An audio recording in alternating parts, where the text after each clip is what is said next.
Hello everyone, Stuckery here, and welcome back to the History of Everything podcast YouTube channel. Considering the vote that we put out here this last week, the topic that you all chose to cover here is the many assassination attempts of Queen Victoria. And oh boy, is that going to be a fun one. Not the almost getting assassinated part. The storytelling part of it is. Just don't think that assassinating monarchs is fun, because genuinely speaking, it's really not, most of the time. Anyway, on to the story. For those of you who are not aware, Queen Victoria, which I don't really know why a number of you probably would not have heard of that before, but for the sake of anyone who has not, Queen Victoria is the second longest reigning monarch in British history. She is quite literally the person that would rule over the majority of the 19th century, and thus that time in Britain, and largely that era, is referred to as the Victorian era. In fact, the only other monarch that actually ruled longer was the image that you can see behind me right here, Elizabeth II, who, back in the year 2007, ended up being the person that would surpass her reign as the longest reigning British monarch. Which, on that note, an interesting thing when talking about records, but King Charles, who here before was Prince Charles under Elizabeth II,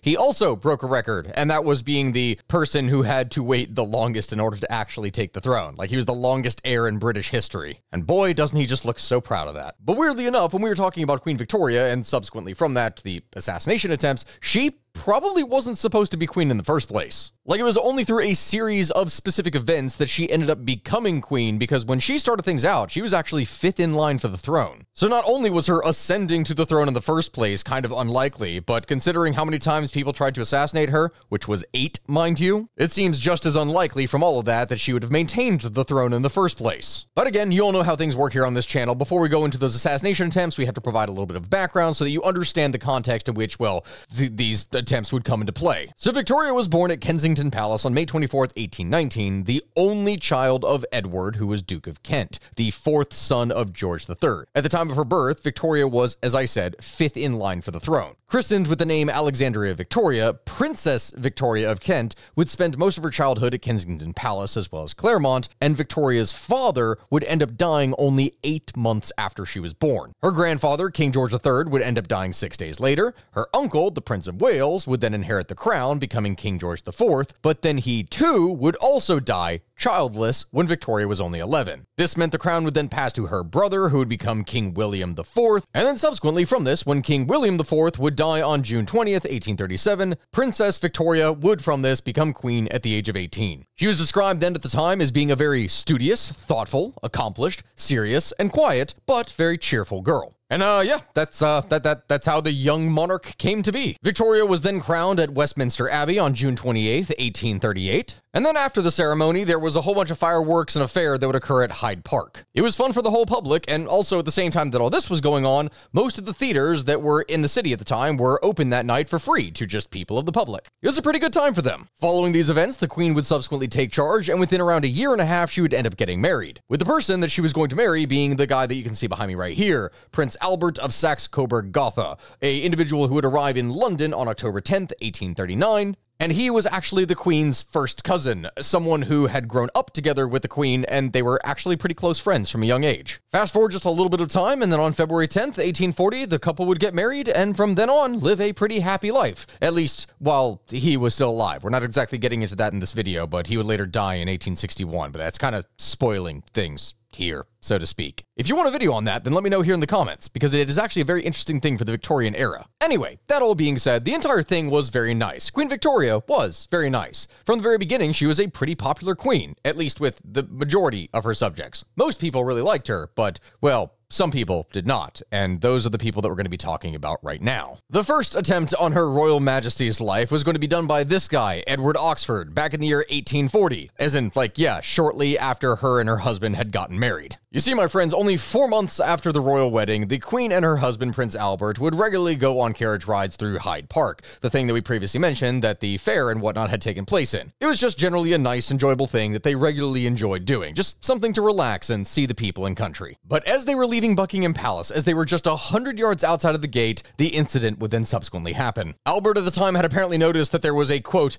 mean-looking little man that was holding something towards us, as he would say. But even if he saw what was happening, his brain wasn't moving fast enough. It was all happening so quickly when this 18-year-old former barkeep pulled out his pistol and subsequently shot at the Queen, who, mind you, at this time, was 4 months pregnant. I'm just now realizing as the process of me saying that they had just gotten married 4 months earlier, and since she was 4 months pregnant, oh man, they got busy. The crazy thing about this entire thing was that even though Oxford was quite literally only like just a couple feet away, like 5 or 6 paces, that is it, just completely misses. Like the queen, as you can see from the painting here, had quite literally just looked to the left in order to be able to see a horse that she thought that she saw over in the other direction, and she thought that the gunshot that she heard was, oh, just some guy who was hunting birds or something. His aim was so bad that she didn't even think that the guy holding a gun had actually shot at her. The man then goes to pull out a second pistol, and before he can fire off another shot, immediately then gets tackled to the ground by a crowd. And the royal couple just moves on as though nothing had actually happened. Which I have to say right now off the bat, yeah, that is a pretty ballsy move, but also politically speaking, it makes sense. And they do give the reasoning as to why they just did that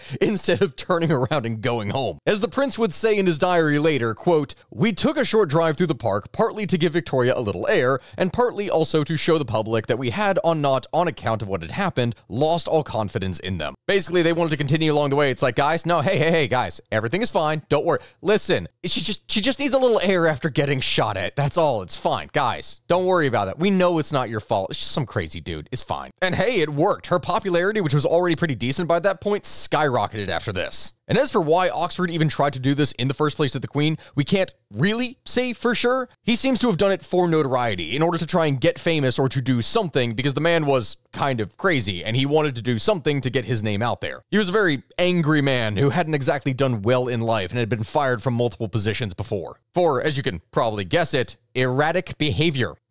Totally didn't see that happening then. Oxford was ultimately found guilty of the crime of trying to assassinate the Queen, but instead of being executed, he would instead spend 24 years in an asylum before subsequently being subjected to the worst fate imaginable, being sent to live in Australia. All right, I jest here. I know, there's going to be a bunch of angry Australians in the comments, but it was at this time a prison colony, okay? So it's still accurate, all things considered, and that is a terrible fate to be living in Australia in the 19th century. It really is. Anyway, moving on, the next one on this list that we're going to be talking about is John Francis, who, weirdly enough, is not going to be on this list once. He's actually going to be on it twice, because he is responsible for the second and third attempt to assassinate the Queen. In fact, I can't even guarantee that the image that you can see behind me right here is actually him, because what I could find online would say that this is a portrait, but to be honest, there's so little information about this guy. Anyway, what seems to have happened here in this case with his first attempt is that as Prince Albert was riding with Queen Victoria in their open carriage, after attending a Sunday morning service at the Royal Chapel at St. James Palace, Albert would say that he saw, quote, "a swarthy, ill-looking rascal," which is such a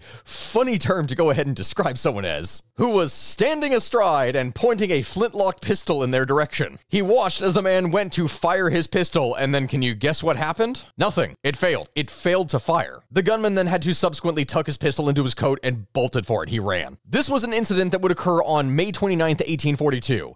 As for the second incident that Francis would be involved in, well, that was quite literally the very next day, May 30th. The man was not going to let things go. And the whole reason he would probably even get that second opportunity in the first place is because even though Prince Albert informed royal security of what had happened and tried to get Queen Victoria to not go out, she insisted, no, she is not going to confine herself to Buckingham Palace until he was caught. No, she was going to go out and she was going to enjoy her life, damn it. Still, they were kind of nervous, but security forces did believe that the best way that they could probably catch the assassin was by, can you guess this, literally using the royal family as bait. Because if the royal family would attempt to leave the palace again the next day and not hide away, then perhaps the gunman would be able to try again, and that means they would be able to catch him. Because, you know, there really wasn't any other better options. So, okay, do they put him in like some kind of closed carriage? Do they give them any armor? Do they give them anything that could potentially protect them? Nope.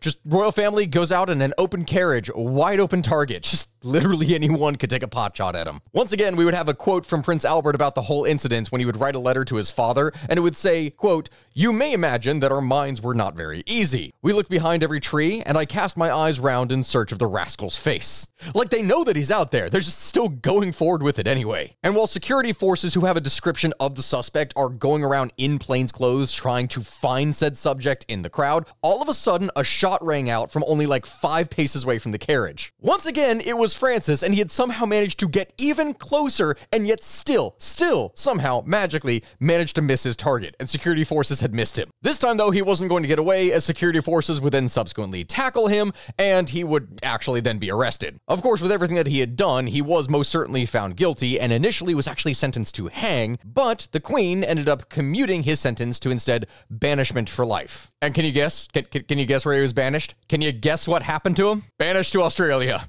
Again, that's 2 for 2 on this queen. Moving on, the next assassination attempt that we're going to be talking about here was done by John William Bean on July 3rd, 1842. Which, are you catching that date here right now? The previous one was May 1842. This was quite literally just like 4 or 5 weeks after the previous incident. Unlike the other ones that I showed that actually had artwork and other things from that day, there doesn't appear to be really much that I could find on this one. If anyone has some artwork for this, I would love to see it, but it's overall a rather dumb little incident, or sad, I guess you could say. Because John William Bean wasn't actually an older man who was down on his luck or anything like that. He wasn't even really fully an adult yet. He was only a 17-year-old boy at the time. And what he had done was to go and wait outside of Buckingham Palace for the regular visit that the Queen would usually take every single Sunday in order to go to her Sunday service at the chapel that we previously talked about. It seems to be a consistent target and like good time for assassins to be able to actually strike. Bean was not exactly a very healthy individual at this time, nor had he really been for the entirety of his life. He suffered from a severe spinal deformity, which effectively turned him into a hunchback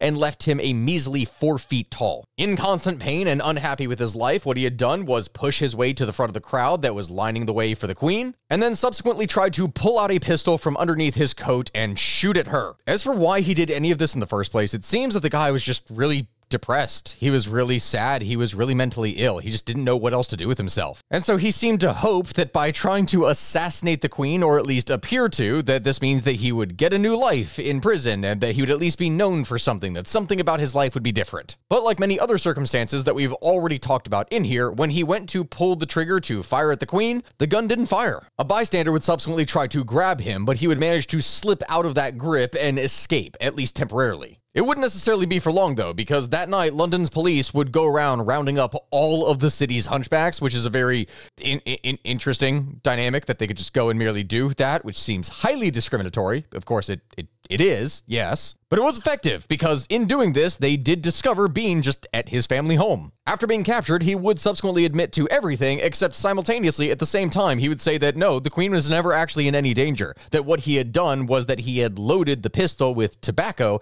not actually with gunpowder and a bullet, and then instead of aiming at the Queen, he had just aimed in the general vicinity, at the ground, so that he wouldn't actually be firing at her. The whole thing appeared just to be some kind of massive attention-seeking effort and a cry for help, which ultimately, I guess, would succeed in a way because Bean would then be sentenced to 18 months of hard labor after this. However, the next attempt that we're going to be talking about here was definitely a very real attempt, something that was done by a William Hamilton on June 19th, 1849. Much like the circumstances surrounding other previous attempts, on the evening of the official commemoration of her birthday, Queen Victoria was riding around in Hyde Park and Regent's Park with 3 of her children, including actually the future King Edward VII. The guy who would ultimately end up trying to assassinate her was weirdly enough standing in almost the exact same position as the first guy that tried to assassinate her, that Edward Oxford guy, which was something that was done 9 years earlier at this point. This new would-be assassin, though, was a 24-year-old Irishman, a unemployed bricklayer by the name of William Hamilton. And what he had done was that as the Queen was approaching, as her carriage was descending Constitution Hill, he had pulled out a pistol and just taken a shot at it. Thankfully, though, the Queen was completely unharmed, the shot completely missed, and the keeper of Green Park would subsequently subdue the shooter. The whole thing was over almost instantaneously. And as for why he had done any of this, well, Hamilton was a very angry individual who back in the 1840s had been forced to immigrate from Ireland due to the Great Hunger, or, as people now remember it here in America, the Great Potato Famine. And what he told police at the time was that even though the shot that he fired at the Queen was a very real gunshot, it did not actually have a bullet behind it, that he had only loaded the gun with powder specifically in order to make a large bang so that he could get their attention and then subsequently get arrested, because he was sick and tired of being unemployed and would much rather just be in prison so that he could at least have some work. Which, I mean, okay, yeah, I get it. And for anyone who says that they don't really understand, just think about it in the modern day and age. How many times do you hear a story about a homeless person who goes and commits some kind of petty crime or attacks a police officer or something lightly in an effort to just get arrested so that they can get off the street? Ultimately, William's plan would end up working, and he does get sent to a prison colony, which, can you guess it? Can you guess where it is?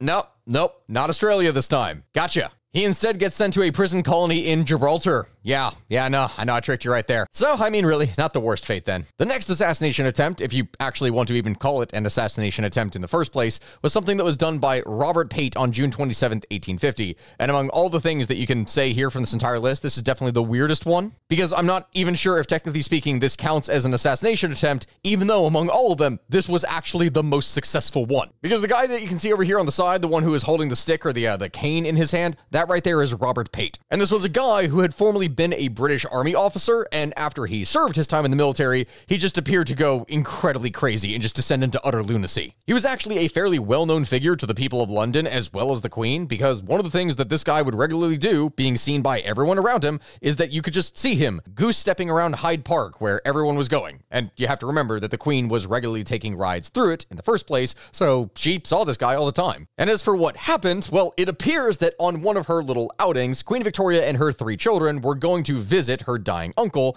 and as the Queen's carriage departed, it came to a stop just outside of the home gate. Pate then went and approached her and subsequently pulled out his cane and smacked her on the head with it. Like, not missed or anything, no, he straight up smacked her in the face with it. And as the crowd around him goes wild and grabs him and throws him to the ground, the Queen has to stand up and go, guys, no, I'm fine. She says, and I quote, "I'm not hurt." But then subsequently, there's even records of it that shows that the entire side of her face was incredibly bruised from it, and it was very obvious that she had been hurt. Like, she straight up got a black eye from this. Pate would subsequently go down in history from this as the only actual potential assassin to harm the Queen, and from this would get arrested and then sent to a prison colony. Can you guess where? Is it? No. See, I got you again. You want to say that we're going back to it, but we're not. See, it was a trick question because he actually got sent to Tasmania instead for 7 years, which is just below Australia. Yeah, I know a bunch of you are going to be angry in the comments. You're going to be like, no, that still counts as Australia. No, it doesn't. I got you again. The next attempt on the Queen's life would actually occur much later than the rest of these, on February 29th, 1872, and this is something that was done by a Arthur O'Connor. Now, as you can probably guess from the name of O'Connor, what we can talk about, this was an individual that was Irish, and specifically someone who was descended from Irish revolutionaries. And what this would-be revolutionary tried to do was to take out the Queen, and here's how that went. So what appears to have happened was that as Queen Victoria was going around Hyde and Regent Park for a leap day drive, this 17-year-old assassin by the name of Arthur O'Connor somehow manages to go and scale the fence at Buckingham Palace and then race across the courtyard without being detected. We actually don't know how it is that he did this, he just managed to do it. And when the Queen's carriage was returning to the palace entrance, O'Connor then rushed up to its side, raised a flintlock pistol just a foot away from the Queen, and he did not fire at her. Now, we don't know if necessarily this was because he didn't manage to pull the trigger or because what he would say later with his story, that what he was saying was actually true, that he didn't want to pull the trigger on her. But either way, it doesn't matter. What would end up happening is that John Brown, who was the Queen's personal servant, would end up seizing the teenager by the neck and just throwing him to the ground. Now, no one knew it at the time, but O'Connor's pistol was actually broken. It wasn't something that was capable of being used. So, technically speaking, his story later that he said that he didn't actually try to shoot her could be real, or it could just be that it broke over the course of this and he didn't realize it and was trying to save his skin from trying to assassinate the Queen. Either way, as for the whole reason why he even attempted to do this in the first place, remember that I said that he was descended from Irish revolutionaries? Well, what he wanted to do was apparently scare her into going and signing a document that would release Irish political prisoners that were being held in British jails. I don't know what doing that there would accomplish. It's definitely a plan a 17-year-old would come up with, if anything, I have to say. The personal servant Brown would ultimately receive a medal for his heroism, and as for O'Connor, he would be sentenced to a year in prison with 20 strokes from a birch rod. After this, he would subsequently be exiled, and can you guess where it is? Go ahead, guess. I'm going to just continue talking. I'm going to talk so I can drown this out here for the next couple seconds, while you go ahead and type right now in the comment section where it is that you think that he was sent. Go ahead. Just type it. Type it right now. Type Irishman, followed by the place where you think that he was sent. For every person that does do that, I'm going to put your name into a raffle, and then I'm going to send the winner of that some kind of prize. Haven't really decided on what I'm going to do yet. Maybe some kind of merch or something. But either way, I'll do it. All right, you good now? Australia. Yeah, we're back on that train, baby. He gets sent to Australia. That's, again, very common theme with all this. You thought I was going to do something different. You thought that I was going to do that. But no.